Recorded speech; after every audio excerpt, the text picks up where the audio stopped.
You are now listening to the Sporting Experience Podcast.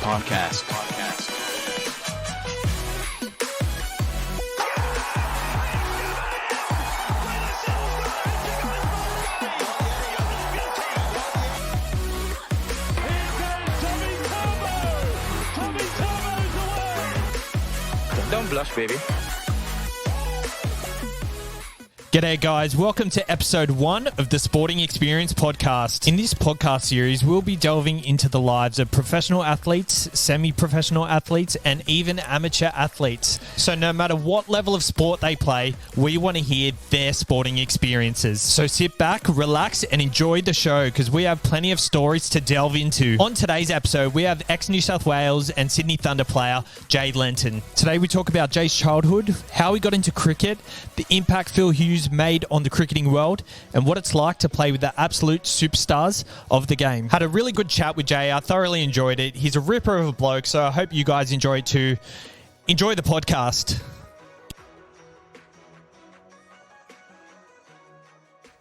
And welcome to episode 1 of the Sporting Experience Podcast. I'm your host, Brandon Savage, and I'm joined here by a very special guest for episode number 1, a cricketer. Cricket is very close to my heart. Probably my favourite sport, that in rugby league. Jay Lenton. He's played for Sydney Thunder. He's played for New South Wales. Played some first-class games. For Sydney Thunder, 20 matches, 131 runs with a high score of 21. Not a very good average there, but nonetheless, Jay Lenton, how are you, mate? Good, mate. Good. Look, I batted at 8. That's my excuse for the Thunder anyway. I think that's what I got on my notes. I think that's what you said last time.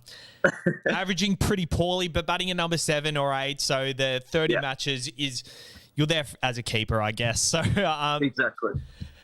So starting with this, 20 matches for the Thunder, 131 runs. You've actually come off a really good season in grade cricket, 1,103 runs with an average of 40. That's part of the My Cricket results. That's got some Newcastle T20 games, I think. It does, mate. It's got a sneaky 100 in a Newcastle T20 game in there. So I think I also got out in a couple of those games, and I played in Canberra as well. So if you just look at the Manly stats, it's a little bit better. Yeah, I feel like you've had a really good season. Do you have any aspirations to go higher?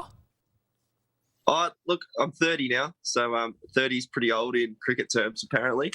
I certainly did have aspirations, and I managed to make New South Wales, obviously playing first-class cricket for New South Wales, playing for the Thunder, and playing one-day cricket for New South Wales as well. So I must say I'm certainly very proud of my achievements in cricket. I'll never kind of stop dreaming about playing back up there again, but I do also understand that there's a couple of young bucks coming through, and 30's a little bit old, especially now watching the Olympics when there's 13-year-olds winning gold medals. It makes me feel extremely old.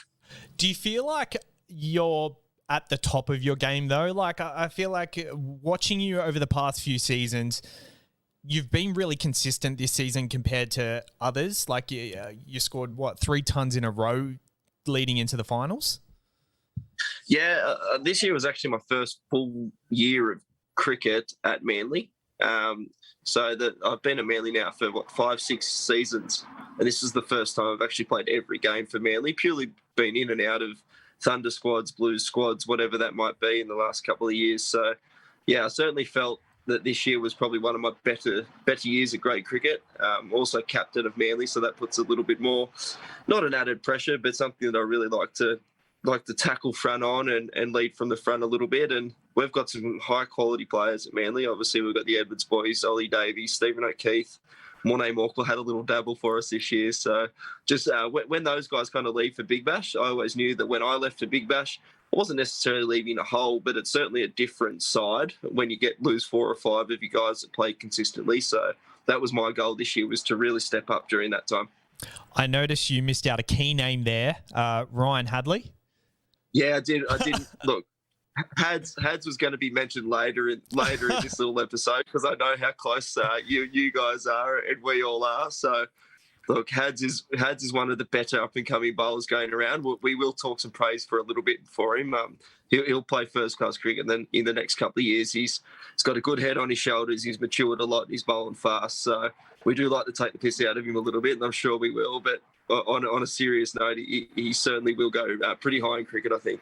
Yeah, I think so too. I think he's got that mindset that just a champion has. We disagree on a lot of things, but everything we disagree on, he's got his head screwed on. Like he's not unreasonable. And I guess we're not here to talk about Ryan Hadley. We're here to talk about you. So I want to start with, how was your childhood? How was growing up? Where'd you grow up? And tell us a bit about that.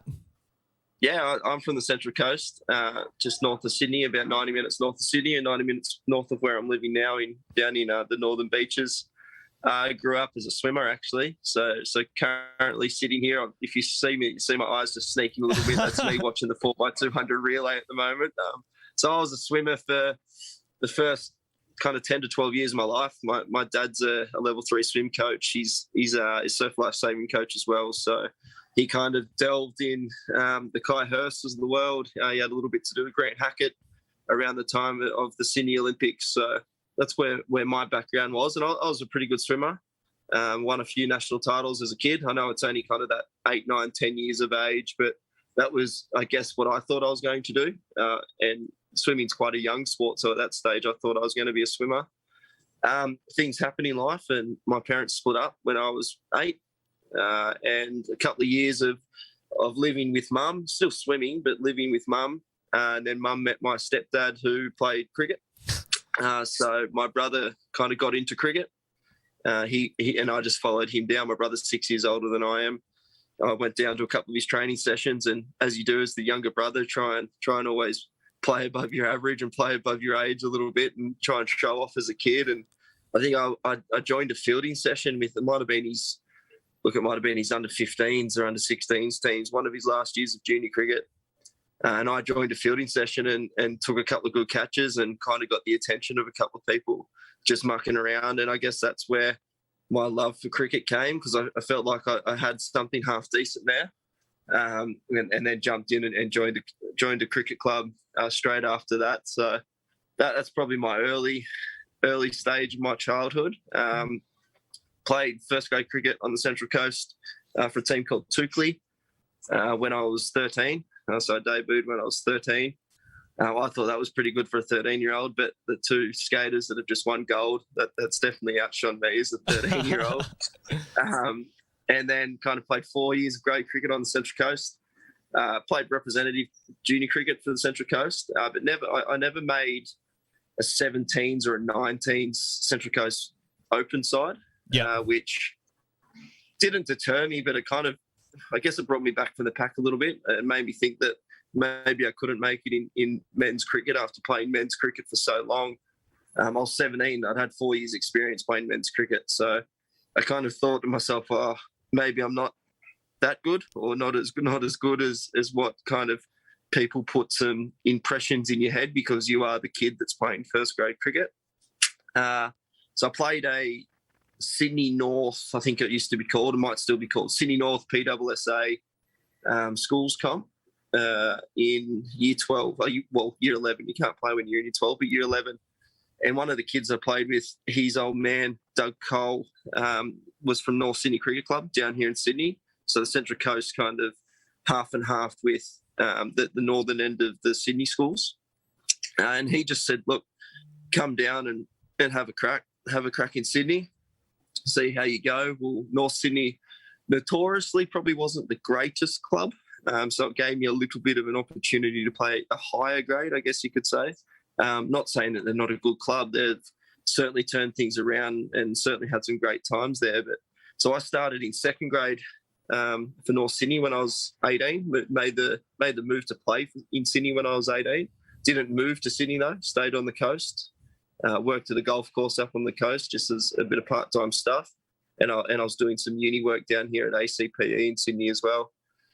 So, yeah, I guess that's a bit of a long-winded childhood till I turned into an adult at 18. Well, I guess you answered my next question. What got you into cricket? And you explained everything on from there. So, I know you said people noticed you when you went to North Sydney because someone noticed you. Were you actually... were you any good on the stats? Like, did you score hundreds? Were you a bowler even? So under 12s, I used to bowl, keep, bowl. That was how I did it. I remember opening the bowling one day, taking a hat trick, going in and keeping and coming back and taking a fifer.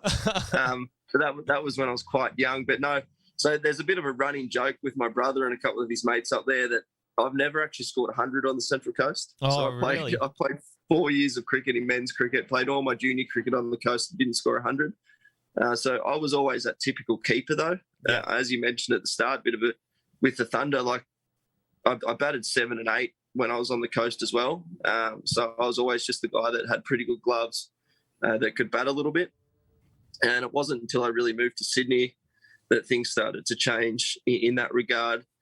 I wouldn't say I was the Steve Smiths or Phil Hughes. They were the two guys that came through my age group that were just the unbelievable cricketers that everyone knew from my age group. I definitely wasn't those kind of guys. They were scoring 200s, 300s for fun.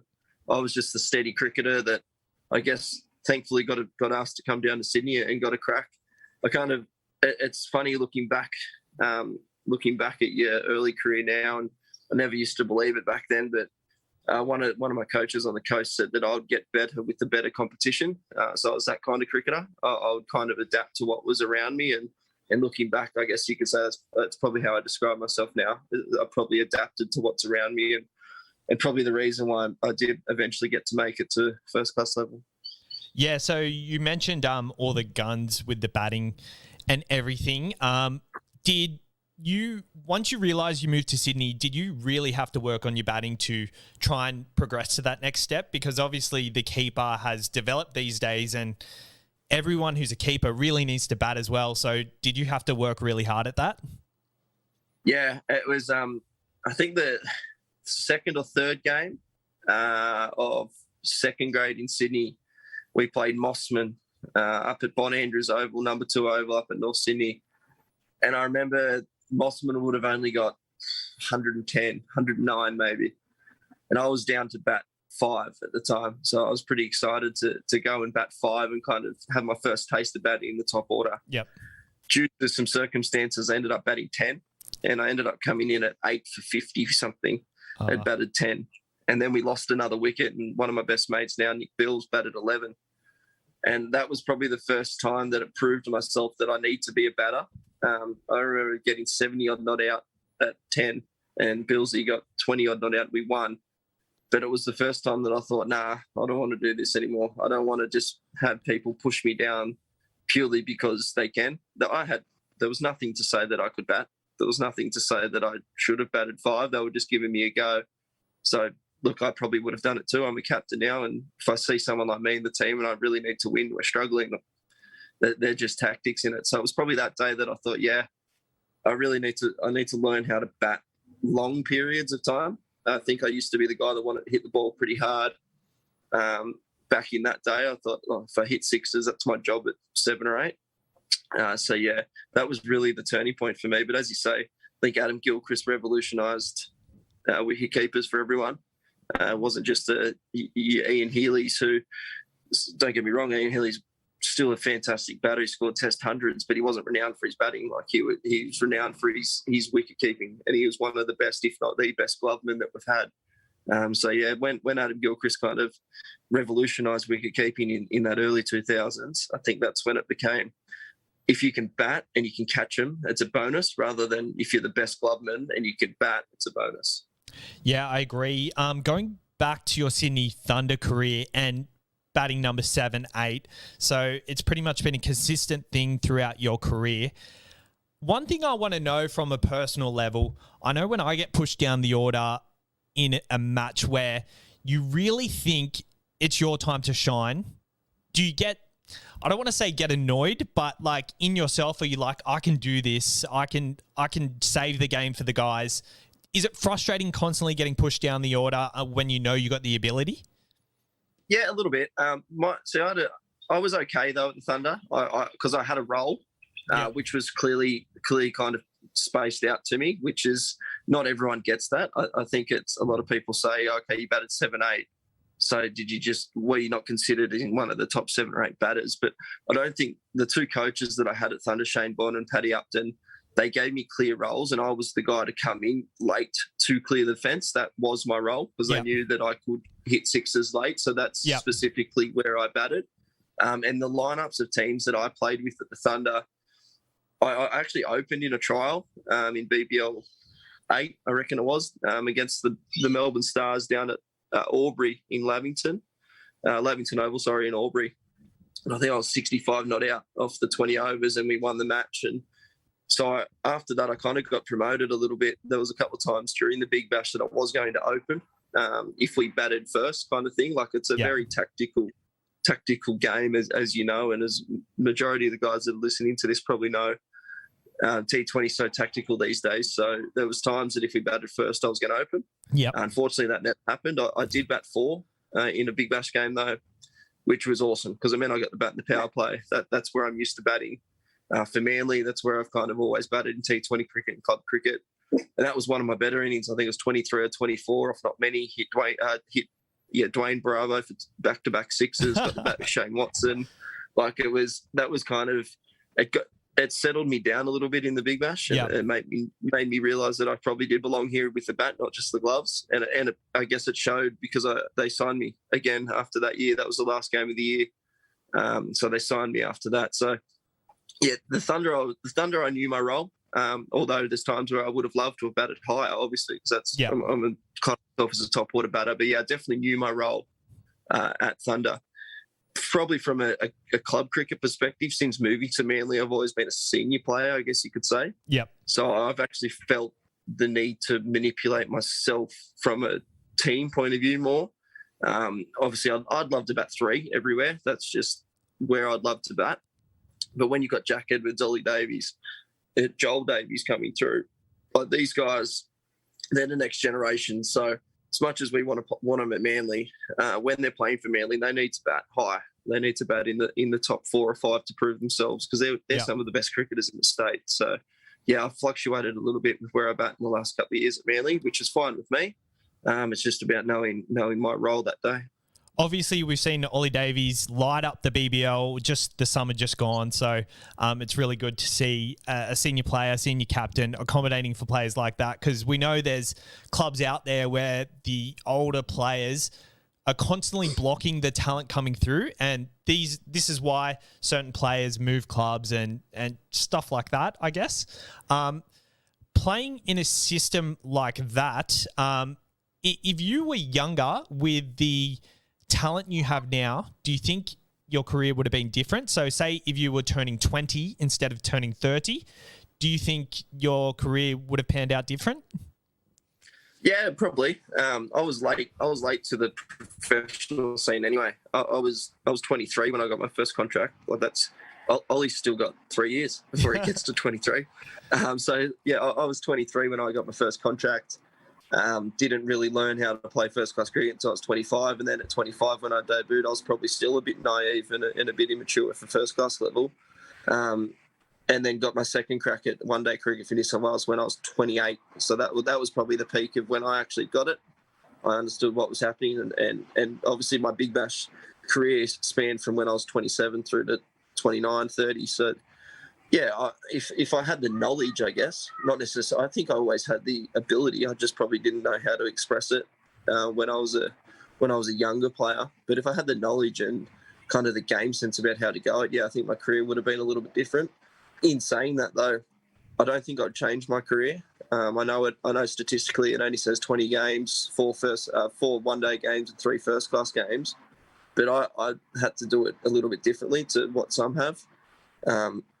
As I said, I didn't get picked in an under-19 Central Coast team. There's kids out here that are getting picked in under-19 New South Wales teams, and if they don't make the rookie squad the next year, then they feel like their cricket's over, which it just isn't. So I'm proud of what I've done in that regard. But yeah, who knows? Hindsight's a wonderful thing. But I guess that's my role now. Is I'm working at Cricket New South Wales as a coach education specialist. So I guess that's what I can pass on now, and what I like to pass on at Manly as well is about my experience. And look, you can play. Michael Kling is a great example. He played till he's 30, 36, 35 with 1 T20 game for Australia. One of the greatest first-class cricketers going around. So there's plenty of examples out there. But yeah, hindsight's a wonderful thing, but I certainly wouldn't change my career and what I've achieved. Yeah, definitely. What's it like playing with all the names you've been mentioning? Michael Klinger, Dan Christian, Dwayne Bravo. What's it like, and how did it influence you in cricket? Yeah, I think it's once when you get into that scene and when you take away the name and it's just another game of cricket, it certainly helps. I remember walking into my first game. I remember getting told that I was going to play for Thunder. It's unfortunately little Jakey Doran was keeping before me. He was a keeper before me, and it was a game at Spotless Stadium or home showgrounds, whatever it's called these days. We played the Brisbane Heat, and I was running drinks. One of the better drinks runners, mind you, for the Sydney Thunder. I did that quite a lot. But I was running drinks, and Chris Lynn got the Heat over the line, and we dropped a few catches. Shane Watson dropped the catch. Jakey unfortunately dropped the catch, and a couple others dropped the catch. And I just remember kind of having this weird feeling that night because I got the tap on the shoulder from the coach because we're playing at the Wacker the next week, and he's like, "You're playing." And it was the first time I've ever been told that being tall as a keeper was an advantage. So the reason I made my debut was because we're playing at the Wacker and he wanted someone tall to keep. So I guess that week was bizarre because it was New Year's Day that I debuted in 2017 over in the Wacker. And I remember walking the sheds and I had Shane Watson sitting next to me, and he kind of made this, I don't know if he intentionally did it, but he put me next to him. And he said, "You're going to sit here for the rest of the Big Bash." And I kind of thought to myself, no, I'm not, because we play at the showgrounds, like being a bit of a smart ass. But then I thought, he wants me to sit next to him for like the whole journey in the Thunder. So that was kind of a bit of a relief. It was like Shane Watson's taking me under his wing in a sense to calm me down a little bit. But yeah, I remember walking out the Wacker, and I think Sean Marsh opened with Michael Klinger that day. I think we got Klinger out early, and Ian Bell walked in. I thought, how good's this? Like, Ian Bell's got one of the best cover drives going around. And then, Ian Bell ran past one for me on debut, which was nice. But, yeah, playing with, I think it's when you take the name away from the guys that you're actually playing against, that you're just playing a game of cricket, and, yeah, it just becomes another game of cricket, yeah, regardless of whether you see them every week on TV.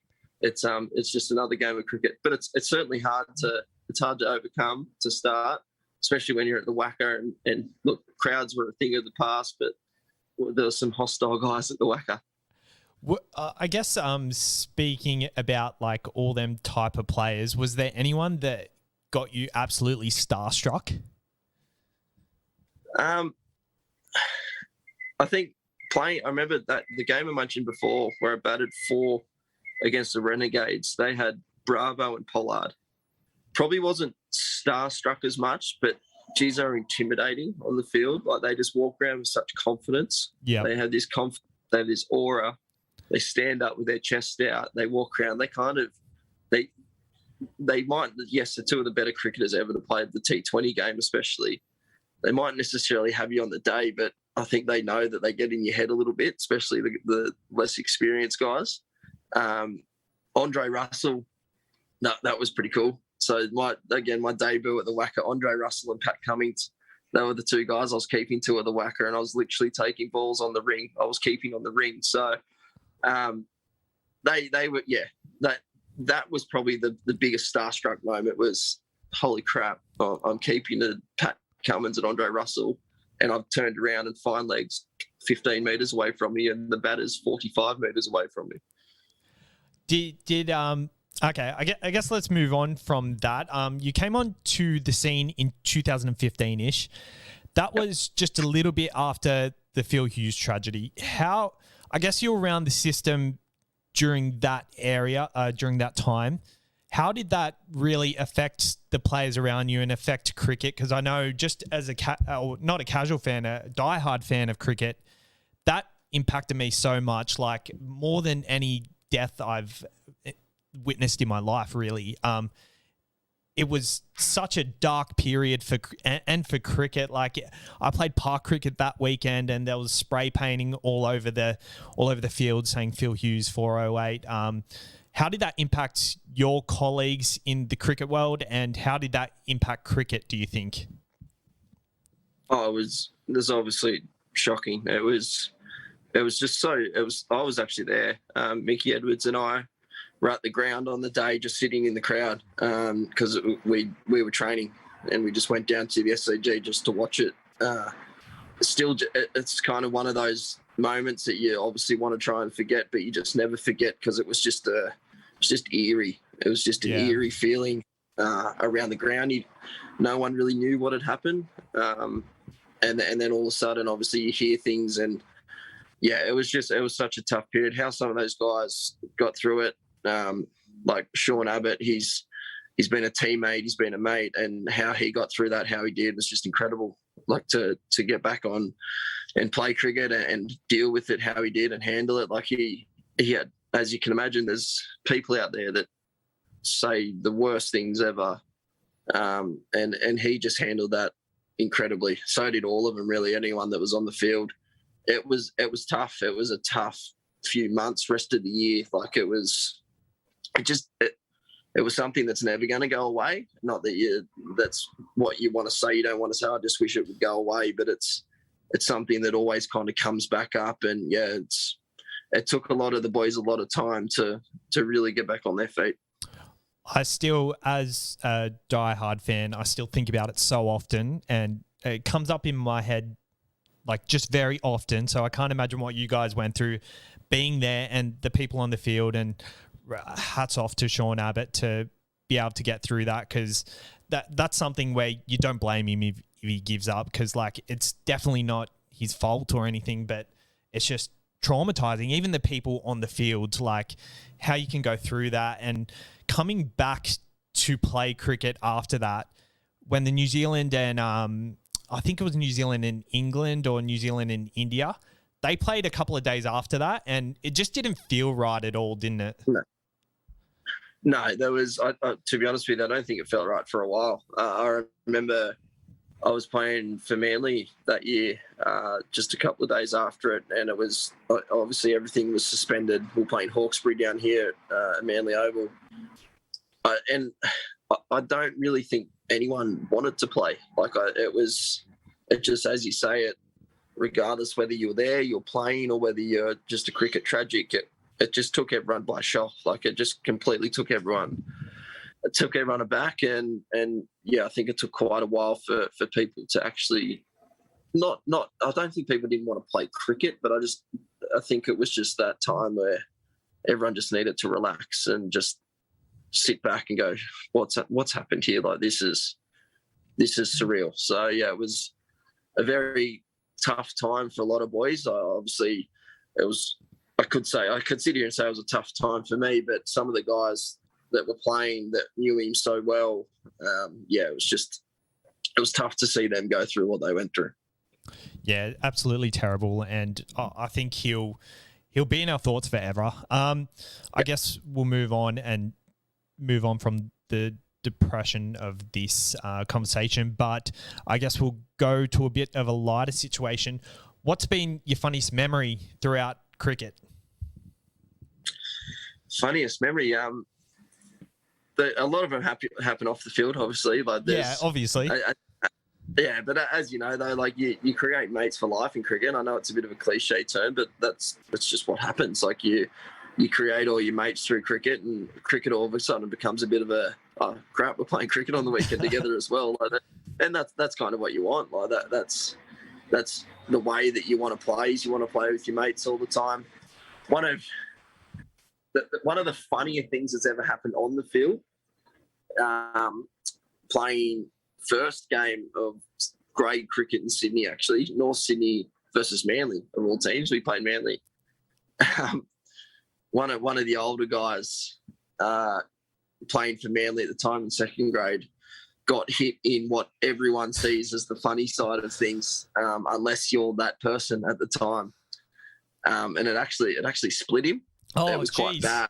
Yeah. So should have a bit of a viewer discretion before this story, but it actually split him, and he was taken off quite quickly. And all the umpire said was he walked over had a sneaky look out of one eye and said, "Oh, well, mop it up, mate. Here we go again." As this guy's in absolute agony. So that was one of the weirder, more disgusting, but funnier things that's ever happened on a field. Look, I could probably think of 50 others as I come up, but that one's always been in my memory of, okay, this is what cricket's like in Sydney, is it? This is a bit, I know I've played cricket on the Central Coast and everyone's a bit rogue up there, but this is what cricket's going to be like in Sydney. It was almost a bit of all right, playing a man's game now. Like, this is when the umpire's telling you to, all right, up you get, mop it up, see you later. There are a few rogue people and rare units in the Sydney grade cricket area. Who do you think is the rarest unit you know, and why is it AJ Isherwood? AJ Isherwood. See, I've only played a couple of games against AJ, and he's been pretty good. Certainly heard some stories.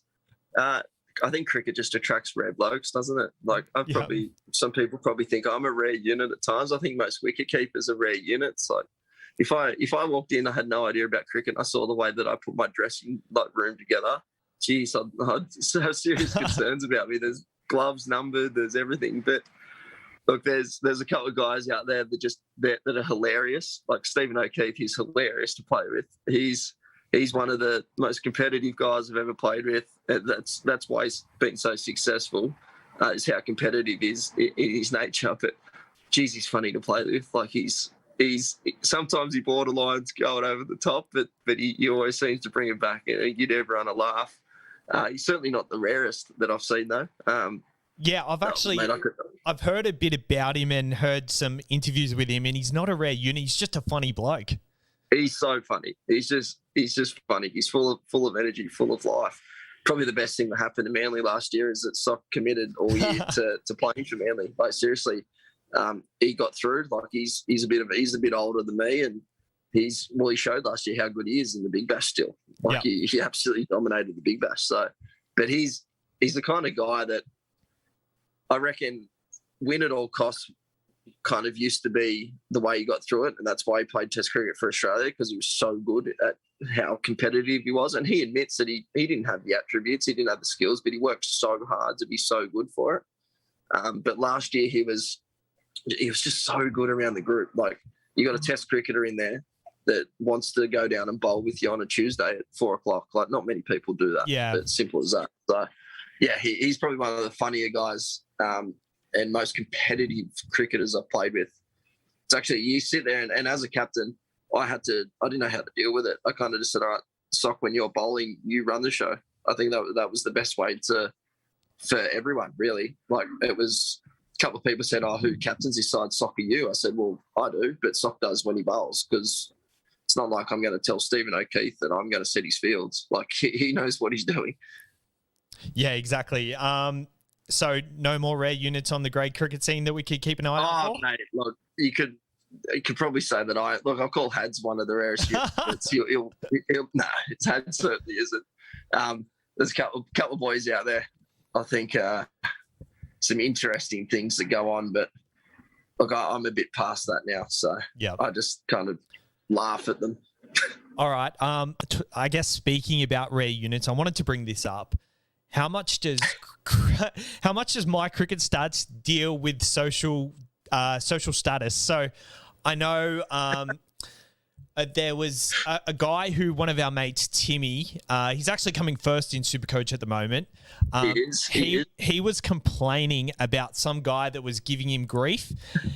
You actually went and looked at his My Cricket Stats, and I think he averaged about 9, and you screenshotted it and sent it to us. How much of a social status does My Cricket play?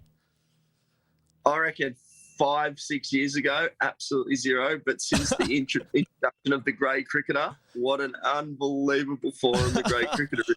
So, since the grade cricketers come in, I think My Cricket Stats is, as he mentioned, sometimes it's more important than the old man sending him a text message to say, well done. The grade cricketer has been brilliant over these Olympics. If you don't follow the grade cricketer, I suggest that you do. And if you're a cricket nut, I think every cricket nut would. But yeah, I think the grade cricketer certainly brought back My Cricketers as one of the top echelons of living your life.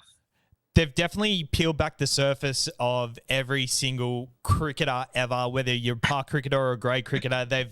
It really point out things that you just don't realise you're doing in cricket.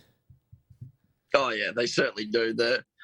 I think there was a tweet the other day about there's all the emotions of seeing all these Olympians and their parents and everything crying when they win medals. And I think he said I got a beat out off 15 the other day and I couldn't even get a response from my dad. And just little things like that, you just laugh about it. I think it's great.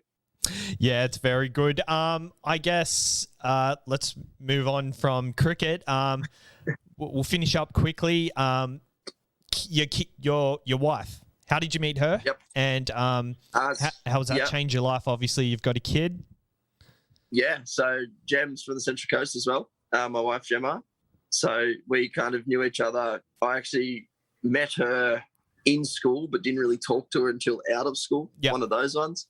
And we've just been together from the Central Coast for quite a while now. She made the move to Sydney with me all those years ago the first couple of years she stayed back and forth on the coast, but then made the move to Sydney and got married in 2019 up in Byron. Again, surrounded by a lot of those mates that you play cricket with and still do. Now we have a beautiful little daughter, 16 months old now. Geez, lockdown's got us. Wow. 16 months old and little Miller. So if we get out of lockdown alive all together with a little 16-month-old running around, we'll certainly know that we're good. We're good for a while. But so Gem's been a huge part of obviously cricket for me as well. She made the move down to Sydney, basically to follow my dream of playing a sport in Australia, which doesn't really pay much when you're on the lower end of the professional side. But she works now down here. She's made a successful career for herself down here in early childhood centres as well. So she directs a lot of child care centres in Sydney, which is great because it means I can send Miller off whilst everyone's in lockdown. She can go to school. Yeah, that's very similar to what my wife does as well. She's in childcare as well. What's your go-to order at your favourite restaurant? Go-to order at favourite. I tell you what, this really shows how rare cricketers are. So first 100 against North Sydney. I remember Simon Taufel, the great umpire for Australia. I remember listening in I used to work for the umpires of cricket, so we're listening at in an event one day, and he said, make routines a thing. And he kind of made mention that if you had a good day, what'd you eat the night before? What'd you have for breakfast? What'd you do? Things like that. Just stuck with me a little bit because it's something I like, a bit of routine. So first 100 last year against North Sydney, I remember it was late on a Friday night and we hadn't eaten, so we just got Uber Eats or Deliveroo or whatever it was. We got a peri-peri chicken crust pizza with garlic herb squares as like an entree between Gemma and I, and scored the 100 and then had leftovers on the Saturday night. So essentially had it for dinner again, scored 100 the next day in Newcastle. So and then the next Friday had it again on Friday night, scored 100 the next day. And then the Friday after that had it again on that night, scored 100. It ran its course, scored 400s in a row, and it ran its course over the fourth week, and I only got 50 odd, so I stopped it after that. But I'd have to say it was the peri-peri chicken and garlic squares that got me going for a little bit. Only 50 odd, which stopped the run. It did, mate. It stopped it, yeah. To be honest, I just couldn't keep eating pizza. There was some nights there that I just didn't really feel like pizza before cricket, but I felt like I had to. Oh, God. Okay, I've got another question here. I asked you this yesterday. What's your favourite song? And you said Dreams by Fleetwood Mac is one of your favourites at the moment. Yep. Yeah. Oh, geez. Someone's gone. Yeah. So, yep, so Dreams. Yeah, Dreams by Fleetwood Mac. Probably... what else did I have? I don't mind Give Me the Beat Boys by Doobie Gray. I think it's not called that. It's called something else. Might be just Give Me the Beat Boys. That's a good song. So a bit of old school stuff. So I've got the instrumental for Dreams by Fleetwood Mac. Do you want to try and sing along to it? Oh, I don't know if I can sing along to it. I'm absolutely no good. It was actually, I was listening to the instrumental before and I'm like, there could have not been a worse song to pick because it's not a sing-along song, but... no, it's really not. Oh, God. Yeah, let's see your singing skills. I'm not going to sing. I do know the words, though, I think. Yeah, I think it starts like, now, here we go. Definitely not. Get me on the guy in the grape. I need the grapefruit juice, like the guy on TikTok. All right. I guess before we end, is there anything that I haven't asked that I should have asked? Probably. I'm glad that you didn't ask where I'm sitting on Supercoach because I'm a little bit lower than I thought this year. But no, look, it's been great to chat, mate. It's great to reflect on. And I keep saying it. I'm pretty old now, I'm 30, but it's great to reflect on the achievements that I've managed. It's not often that you get to sit down and chat about it, and it's certainly something I'm proud of. I know I haven't played 50, 60 tests, and I haven't played 100 first-class games, but I'm capped 737 for New South Wales, and that's something that no one's ever going to take away from me. So it's a pretty proud moment as I'm sitting here and watching Ariane Titmus get a gold medal and thinking that maybe when I was 10 years old, that's what I thought I was going to do. So. Yeah, it's been good, mate. Very good. I guess looking back and reflecting on the career, that not your average cricket fan might not know you, but the diehard cricket fan, and there's plenty out there, they'll know you. They'll look back at the story and know that it's one worth listening to. I think every cricketing journey is worth listening to, whether you haven't made it at all. I guess a lot of the time we only hear the successful stories and we want to hear the average. I'm not saying you're average, but like there's much more average stories out there. So to be able to at least scratch the surface and play a few big bash matches and first class matches, it's a great achievement. Yeah, thanks, mate. And look, I hear this saying a lot in cricket. There's probably 50 guys out there that have the talent and ability to play for Australia, or there's probably 100 that could play first class cricket. But I guess it's other things it can be a bit of luck sometimes. It can be what's between your ears as well that really gets you to that next level. So, yeah, it's first class cricketer that didn't play a lot of first class cricket, but 10 years or probably more, 15 years of effort have gone into it. And I think someone said it to me once, the average professional athlete in Australia has a 6 to 8 year professional career. And you put 6 to 8 years in a life of 80 years, it's only a small part of your life. So it's an interesting kind of stat when you think about it like that you've been so dedicated to a sport for the majority of your life.